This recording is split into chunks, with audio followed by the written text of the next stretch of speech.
Let's learn about the mean value theorem and related theorems about differentiable functions by doing some problems that could show up in a calculus class or a real analysis class. Here's what the mean value theorem says. Suppose f is a continuous and differentiable function on certain intervals. This notation right here is the closed interval from a to b. A is a number less than b. This represents all the numbers between a and b, including the endpoints. And this is the code, that's the domain of the function. This is the codomain of the function, the real number system. This says the outputs of this function are real numbers. This function is assumed to be continuous on the entire closed interval. There are no breaks in its graph, and differentiable on the corresponding open interval that does not include the endpoints. That's not a point there. That's the open interval from a to b. You might wonder why not include the endpoints. The reason is because you don't need to. Then there exists a number c between a and b. This notation means c is an element of the open interval from a to b, such that the derivative of f at c equals f of b minus f of a all over b minus a. You could also multiply both sides of this by b minus a and write this as this kind of equation as well. Okay, that's a confusing kind of thing, isn't it? How do you interpret such a thing? One way to do it is to make a generic graph. I will go ahead and make a generic graph of a function that is defined on the interval from a to b, including the endpoints. Here's kind of a generic looking graph that is continuous. I made that graph without picking up my writing utensil, and is also differentiable. It's smooth. There are no corners in the graph. There are also no vertical tangents or any discontinuities. So it does satisfy the hypotheses of the theorem, the part that comes after the if. Therefore, it's going to satisfy the conclusion, the part that comes after the then. Because this is a theorem, because we can prove this theorem using deductive logic, it's got to be true. In this case, there are two values of c that work actually, and to understand where they would be, you would need to interpret this geometrically. F of b minus f of a, all divided by b minus a, is the slope of the secant line connecting these two endpoints on the graph here. That's not directly above b there, it's meant to be. That secant line looks about like this. Its slope is, well, rise over run, change in y over change in x. The coordinates of this point right here are going to be a comma f of a. And the coordinates of this point right there are going to be b comma f of b. Change in y is f of b minus f of a. Change in x is b minus a. That ratio, f of b minus f of a, all divided by b minus a, is the slope of that line. That's called the secant line between these 2 points in the graph. Again, the mean value theorem says there is at least one point, c, where the slope of the tangent equals that. That would be tangent lines that are parallel to this, right about here, say, and right about here. There are two tangent lines that are parallel to this secant line. There are two values of c for this particular example. The theorem only guarantees one value of c, but sometimes you get more than one. Okay, that's how to understand what the theorem says. To do the problem itself now, we want to think about particular examples. Part A says, does this particular function, f of x equal x cubed, satisfy the hypotheses of the mean value theorem on the interval from -2 to 3? I picked that interval. I could have picked a different interval. Explain. Does it satisfy the conclusion of the mean value theorem on the same interval? Explain. And if it does satisfy the conclusion, find the value or values of c making the conclusion satisfied. Can we actually find at least one or maybe more values of c that make this equation true? Okay, I'm not going to write out explanations. I will say them verbally. You could listen to what I say and write them out if you like. I will say them verbally, but I will draw a picture. The graph of x cubed looks about like this, and we're going from -2 to 3, say about like this. -2 cubed happens to be -8. 3 cubed happens to be 27. That's what the picture looks like in this situation. You can see this does look like a nice continuous and smooth differentiable function, and it is. X cubed is a polynomial, a simple polynomial. We know, you should know, your teacher should have told you, polynomials are continuous and differentiable everywhere. Before you encounter such a theorem, you should know that. And that's something you can quote. You don't need to prove it from scratch. So this is certainly a nice continuous function and differentiable function everywhere. In fact, over the entire closed interval from -2 to 3. So yes, it does satisfy the hypotheses of the mean value theorem. Does it satisfy the conclusion? Well, yes, because it's a theorem. The mean value theorem has been proved. When you prove a theorem, you assume the hypotheses are true and you show the conclusion follows. And then for examples, you need to verify the hypotheses are satisfied for the examples, and I just said that they are, and you're guaranteed that the conclusion will be true. And you can see there would be one negative value of c and one positive value of c, where the slope of the tangent is the same as the slope of the secant. Let's go ahead and now do the last part. Find the values. It looks like there will be two of them, making the conclusion satisfied. So we need to compute both sides of this equation and essentially solve it for c. F of b minus f of a divided by b minus a is going to be f of 3 minus f of -2 divided by 3 minus -2. Careful with minus signs. 3 cubed is 27. 2 cubed is -8. 3 minus -2 on the bottom is 5. 27 minus -8 is 27 plus 8, and that will be 35. 35 over 5 turns out to be 7. The slope of that secant line is 7. Now we need to find the value of c that makes the derivative at c, which would be 3c squared, equal to that slope. Set this equal, and obviously there's solutions. C squared would be 7/3, and therefore c would be plus or minus square root of 7/3. The only issue is you really need to double check is this both of these numbers in this interval from -2 to 3. Let's go ahead and approximate them. So 7/3, I guess I already did it. 7/3 is 2.3 repeating. Take its square root, about 1.53. So this is approximately plus or minus 1.53.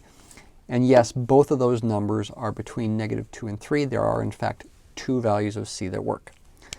Part B, we do the same questions, but now for the function inverse sine of x on the interval from -1 to 1.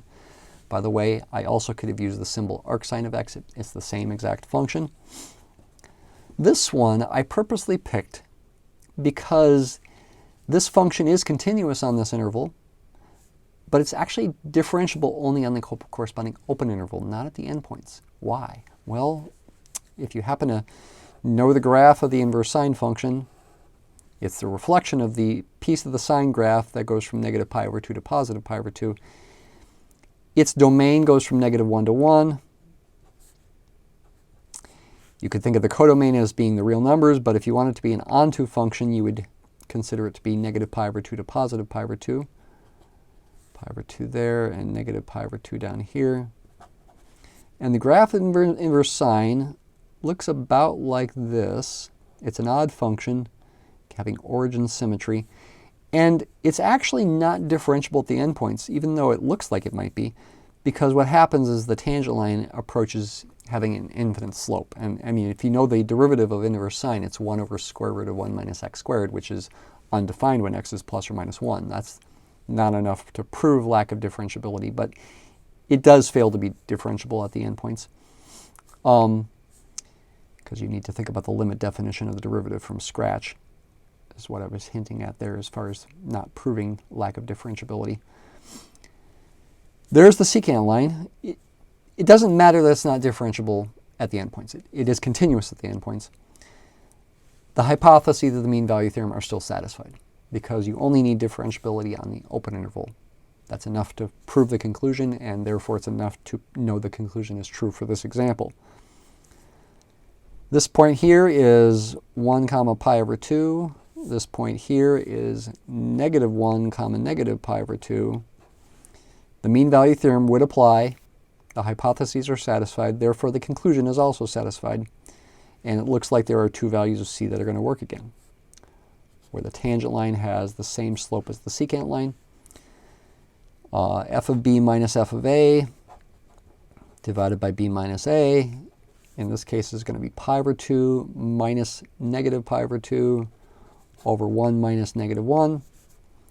So that will be pi over 2 plus pi over 2 is pi over 2. Lots of pi over 2's everywhere. F prime of c will be 1 over square root of 1 minus c squared. We want to set that equal to pi over 2 and solve for c. I could square both sides. I could also take the reciprocal of both sides. We'd get, if I do both of those things, 1 minus c squared is 4 over pi squared. I could take the reciprocal first, then square, or the other order. So c squared is going to be 1 minus 4 over pi squared, which is getting a common denominator of pi squared would be pi squared minus 4 over pi squared.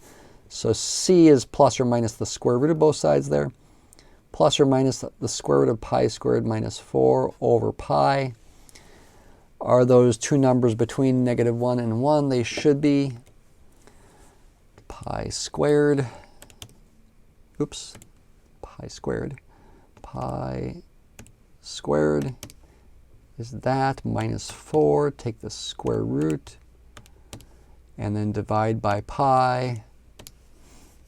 These numbers are approximately plus or minus 0.77. Yes, and those are going to be between -1 and 1. So once again, for this example, the hypotheses are satisfied and so is the conclusion. Part C.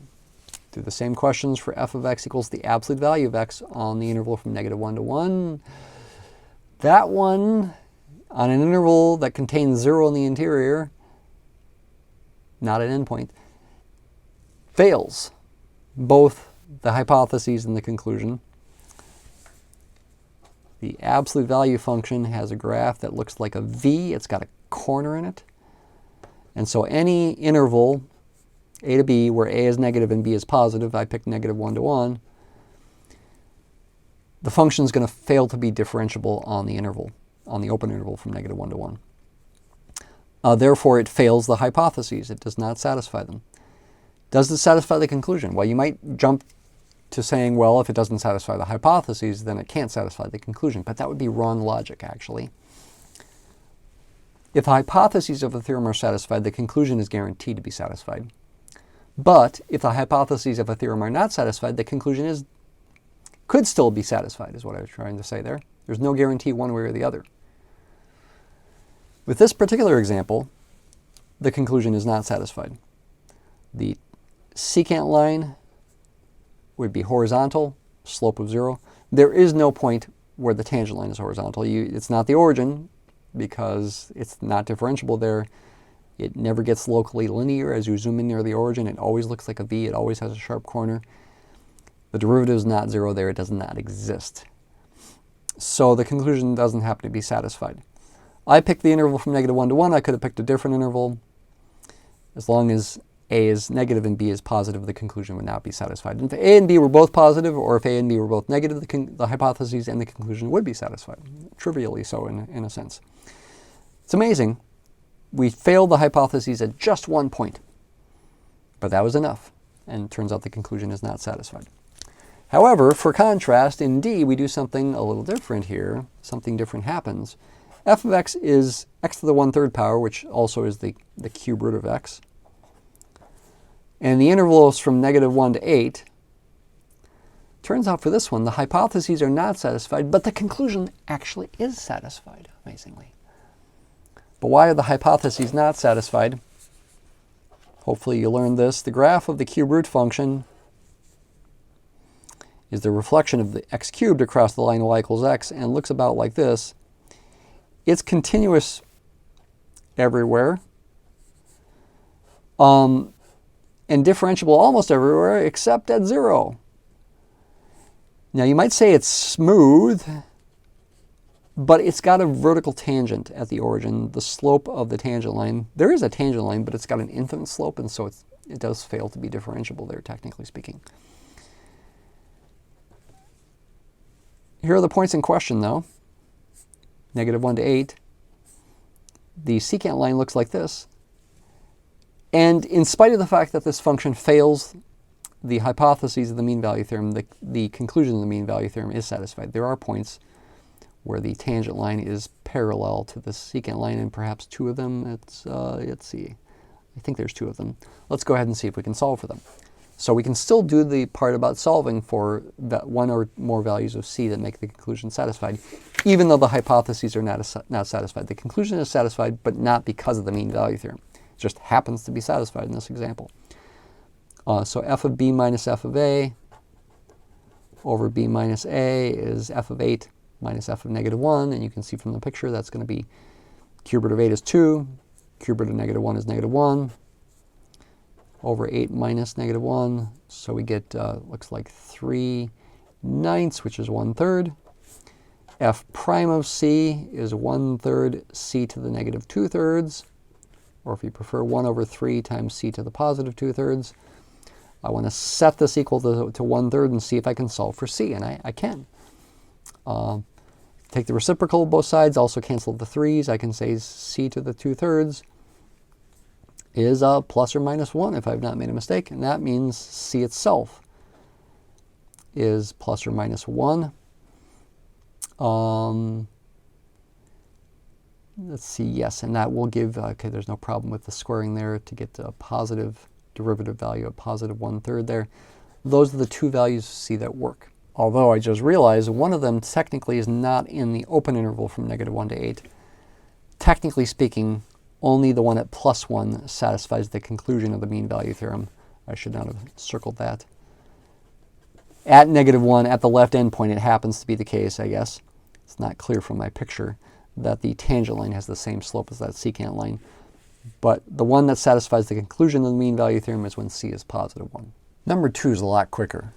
Applying the mean value theorem, MVT, with a equal to 2 and b equal to 7 to this function f shown in this figure below, this curve here, leads to the conclusion that c equals 4, where the slope of the tangent equals the slope of the secant. The question is, what is the equation of the tangent line to f at x equals 4?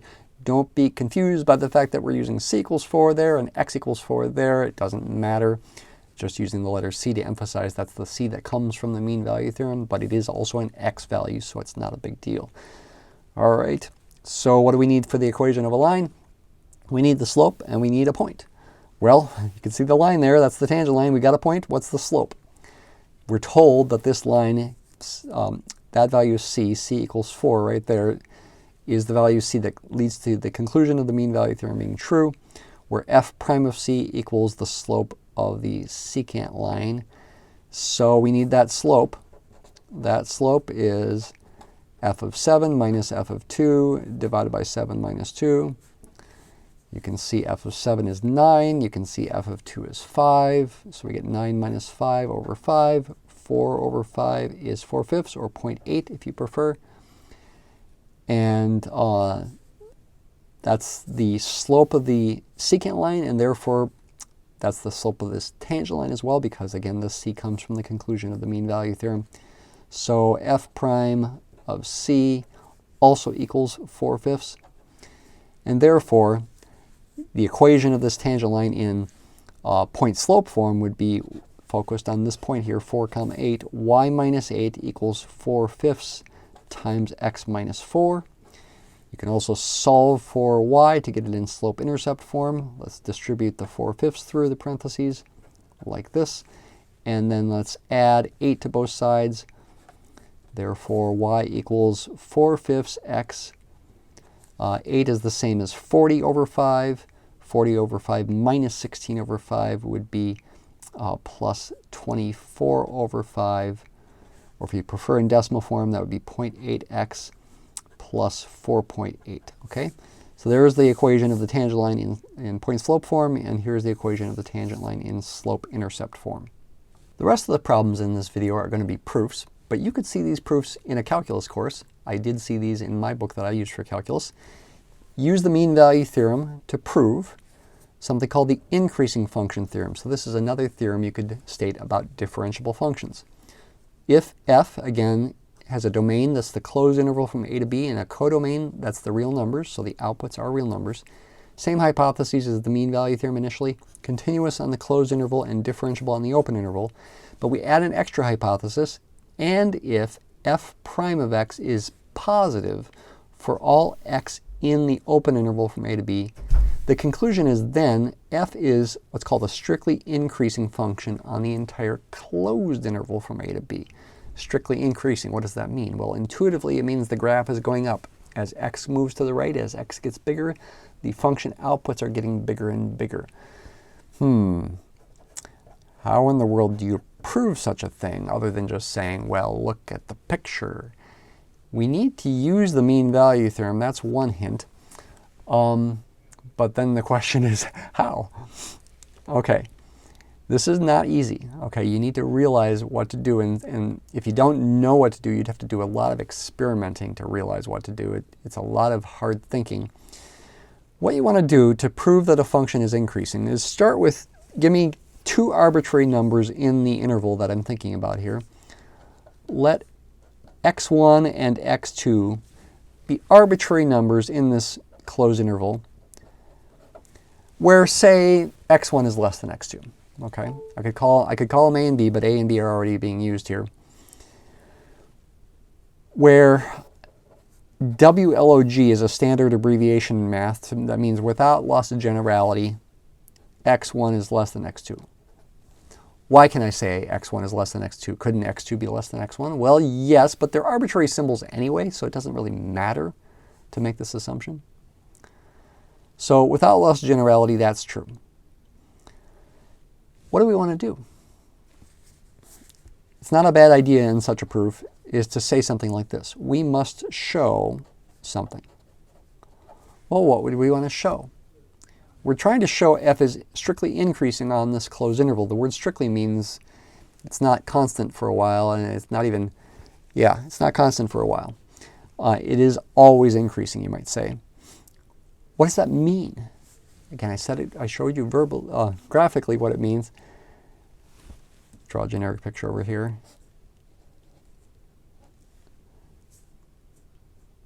x1 is less than x2. What is the relationship between the function outputs? F of x1 should be less than f of x2. Now, that could be the case that that's true even if the function decreases for a while, like if the function went down here but then back up. But then it wouldn't be an increasing function. So am I really trying to show f of x1 is less than f of x2? Yes. And the reason this argument will work is because the x1 and x2 are arbitrary. If a function went down for a little ways before going back up, I could pick particular x1 and x2 where this is not true.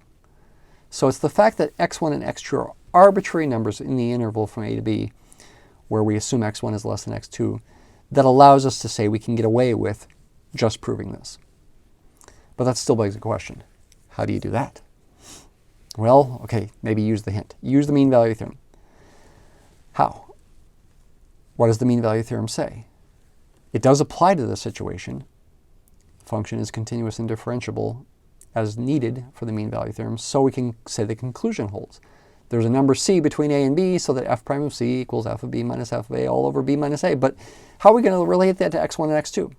The answer is, don't apply the mean value theorem to this function on the original interval. Apply it on this new interval from x1 to x2. Note that the closed interval from x1 to x2 is a subset of the closed interval from a to b, because x1 and x2 are in this interval from a to b. So we can apply, and we are going to apply the mean value theorem to this function f on the interval from x1 to x2. To say, maybe a run-on sentence here, there exists, backwards capital E means there exists, a c. There could be more than one c, but all we need is one. A c between x1 and x2 technically in the open interval such that, st means such that, there exists a c in this interval such that f prime of c equals f of x2 minus f of x1 all over x2 minus x1. However, I'm going to write it in the other form, f of x2 minus f of x1 equals f prime of c times x2 minus x1. I claim we're basically done. What? How? How am I going to get an inequality out of this? That's the question. And how am I going to get this particular inequality? Kind of stare at it for a while, and then you hopefully get a bright idea. I have never used this fact yet, this assumption in the hypotheses. I need to use it somehow. F prime of x is positive for all x between a and b strictly. C is strictly between x1 and x2, and that's therefore C is strictly between a and b. F prime of C, this must be positive. Is that helpful? Let's keep going. x2 minus x1, is that positive or negative? x1 is less than x2. x2 is bigger than x1. It's positive. Therefore, this difference is also positive because it's the product of two positive numbers. And that means we're done, because I can now take the inequality f of x2 minus f of x1 is greater than 0 and add f of x1 to both sides. Therefore, f of x2 is greater than f of x1. In other words, i.e., that's just another way of saying f of x1 is less than f of x2. And we're done. And we get so happy, we start talking Latin, and we say QED, quod erat demonstrandum, I think I pronounced that correct, or smiley face. We're happy, we're done. We proved this increasing function theorem using the mean value theorem. Number 4 uses what we just did. We proved the increasing function theorem. Now we're going to use that theorem, the IFT if you like, to prove that this particular function, f of x equals x cubed plus x, is increasing over the entire real number line. R represents the real numbers. We can also use interval notation, minus infinity to infinity. Infinity is not a number, but this is standard notation for the real number line. Okay, so now we're not using the mean value theorem to prove something. We're using the increasing function theorem to prove something. We proved the increasing function theorem with the mean value theorem. You know, math is like building a tower where the foundational levels help you build higher levels. Okay, so what do we do here? Well, to prove this using the increasing function theorem as stated, we should probably start with a particular closed interval. Let a and b, say, be real numbers. Without loss of generality again, a is less than b. Since a and b are arbitrary, if we can prove that this function is increasing on that interval from a to b, then that will prove it's increasing on the entire real number line because those are arbitrary. There is actually a version of the increasing function theorem that would apply to the entire real number line. So we do that, but we need to verify the hypotheses of the increasing function theorem. Well, that's a polynomial. F is a polynomial and is therefore continuous and differentiable everywhere. CNTS for continuous and differentiable, DIFF, everywhere, and in particular on the interval from a to b. And I'm going to go ahead and write the closed interval. It is continuous and differentiable on that entire closed interval. Moreover, what else do we need to apply the increasing function theorem? We need to verify the derivative is always positive. F prime of x, what is it? Go ahead and calculate it here. 3x squared plus 1.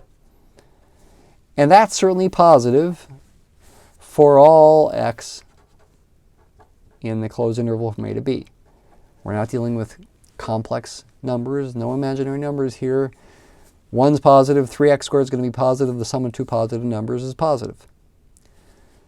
Therefore, by the increasing function theorem, IFT, f is increasing on the closed interval from a to b, and therefore f is increasing on the entire real number line because a and b were arbitrary. And that does it, QED. Again, the jump from here to here is maybe a little fishy, but there is a version of the increasing function theorem, and you could even prove it, that applies over the entire real number line. In number 5, we have yet another theorem, the constant function theorem, and we're going to use that constant function theorem to prove something. It says hypotheses are similar here, continuous, got a function that's continuous in the closed interval from a to b and differentiable in the open interval from a to b. And if we assume f prime of x is always equal to 0 for all x in the open interval, then f is actually a constant function on the closed interval. Seems pretty intuitive that this would be true. If the derivative is always 0, if the tangent line is always horizontal, I guess the function's got to be horizontal. Careful, I mean, the hypotheses are necessary. Step functions have horizontal tangents, but they're not constant over the entire domain. They're not differentiable everywhere over the entire domain. That's part of the problem.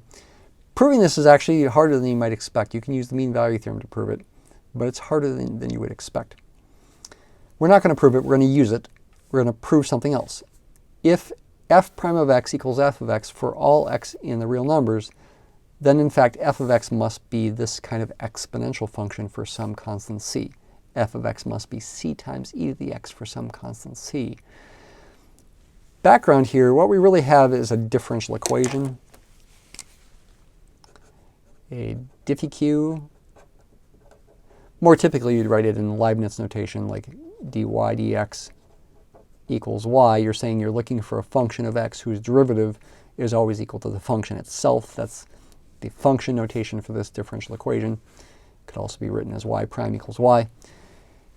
Certainly functions of the form c times e to the x have derivatives that are always themselves. You differentiate this, c times e to the x, you get c times e to the x. So certainly functions like this satisfy this differential equation.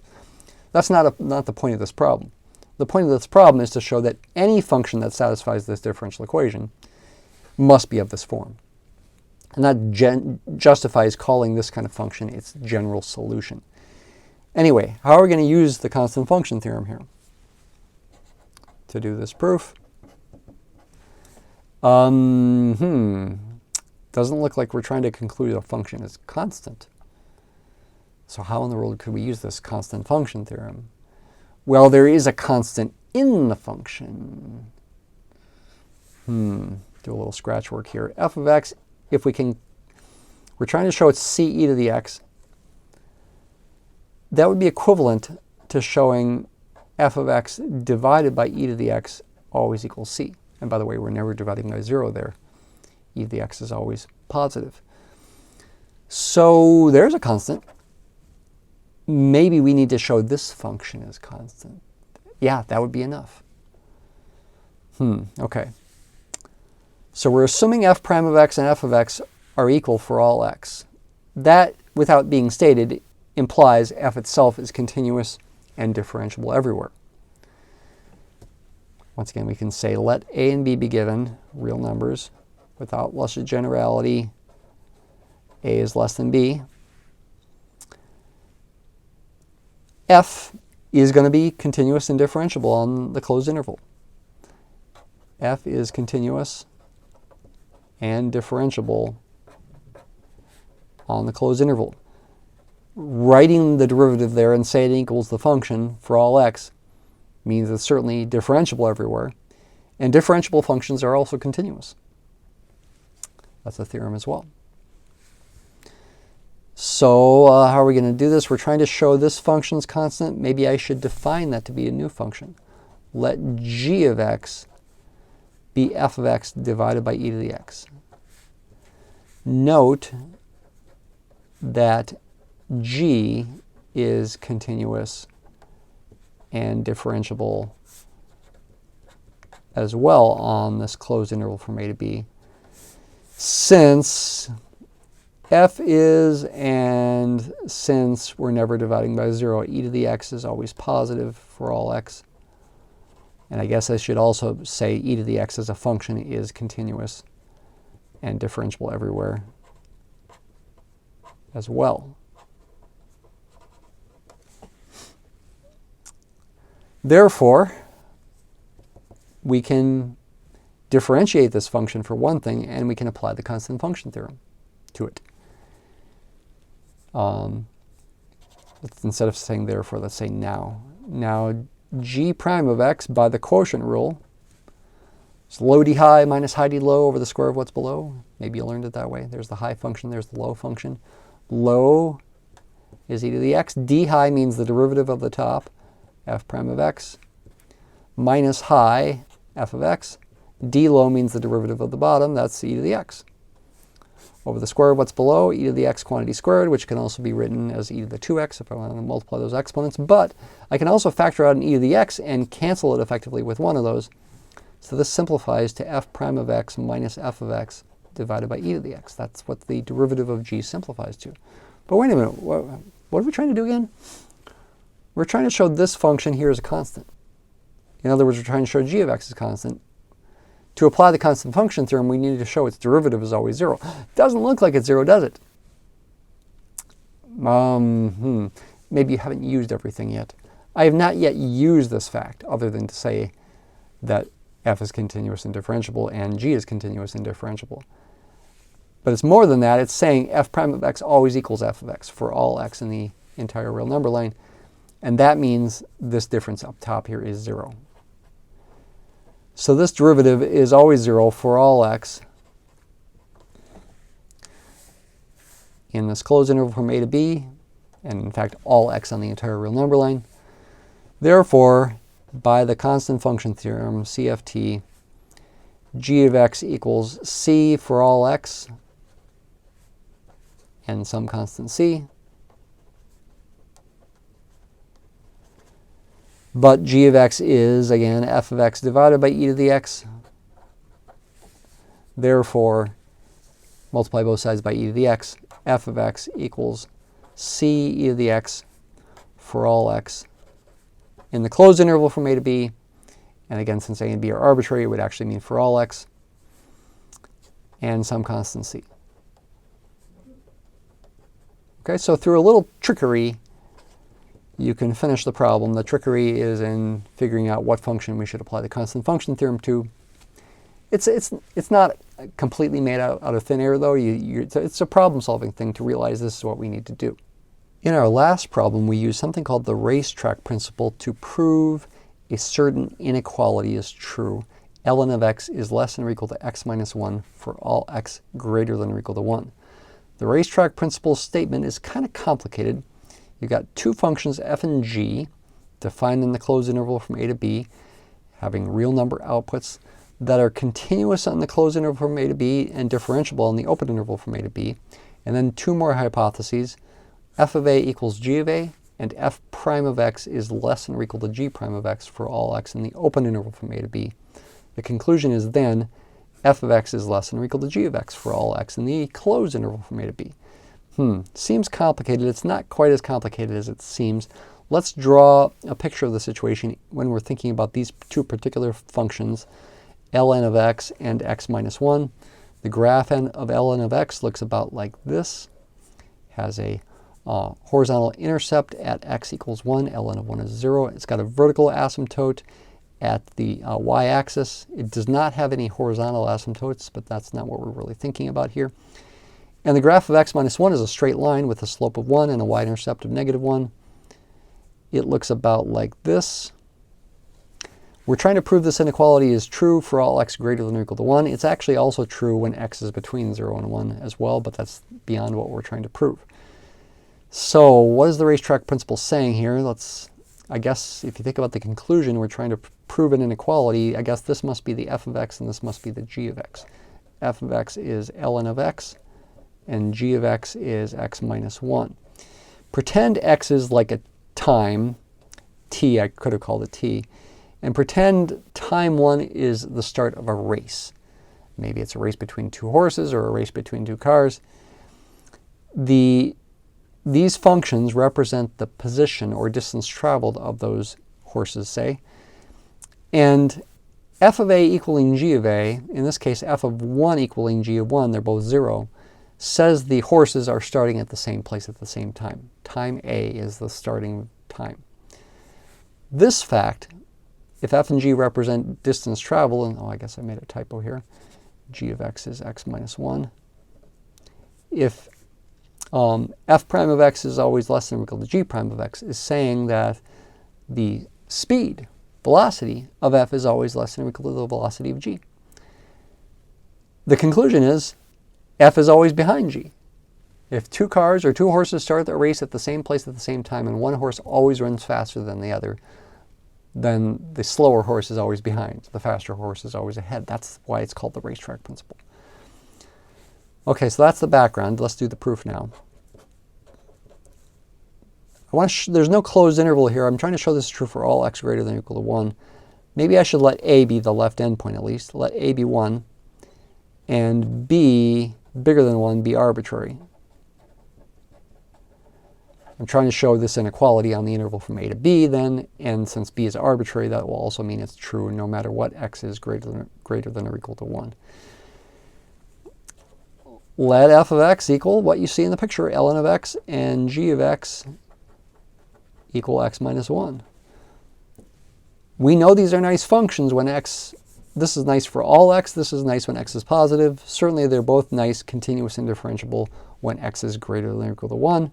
In other words, on the interval from A to B. You can just go ahead and say that. We know f and g are continuous and differentiable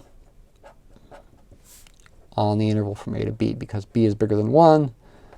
We're not dealing with numbers close to 0 or negatives. That's going to be true. Also, what else do we need to do? We need to verify the hypotheses of the racetrack principle if we want to apply it. F of 1 and g of 1 are both 0. 1 minus 1 is 0. Ln of 1 is 0. And f prime of x, derivative of natural log of x is 1 over x, is that always less than or equal to g prime of x? Yes, this is always less than or equal to 1, which is g prime of x, as long as x is greater than or equal to 1, for all x greater than or equal to 1. If x is a number bigger than or equal to 1, then 1 over x is less than or equal to 1. If x is 2, this is 1/2. 1/2 is less than 1. Okay? Is there a version of the racetrack principle we could apply to prove the same inequality when x is less than 1? Yes, but we're not doing that. We've satisfied the hypothesis of the racetrack principle. Therefore, the conclusion holds. Therefore, f of x is less than or equal to g of x for all. Upside down A means for all. Backwards capital E means there exists. Upside down capital A means for all. X in the closed interval from A to B. Therefore, in fact, ln of x is less than or equal to x minus 1 for all x greater than or equal to 1 because, well, f of x is ln of x and g of x is x minus 1 and b bigger than 1 was arbitrary. That's good enough to say this is true for all x greater than or equal to 1. Thanks for watching.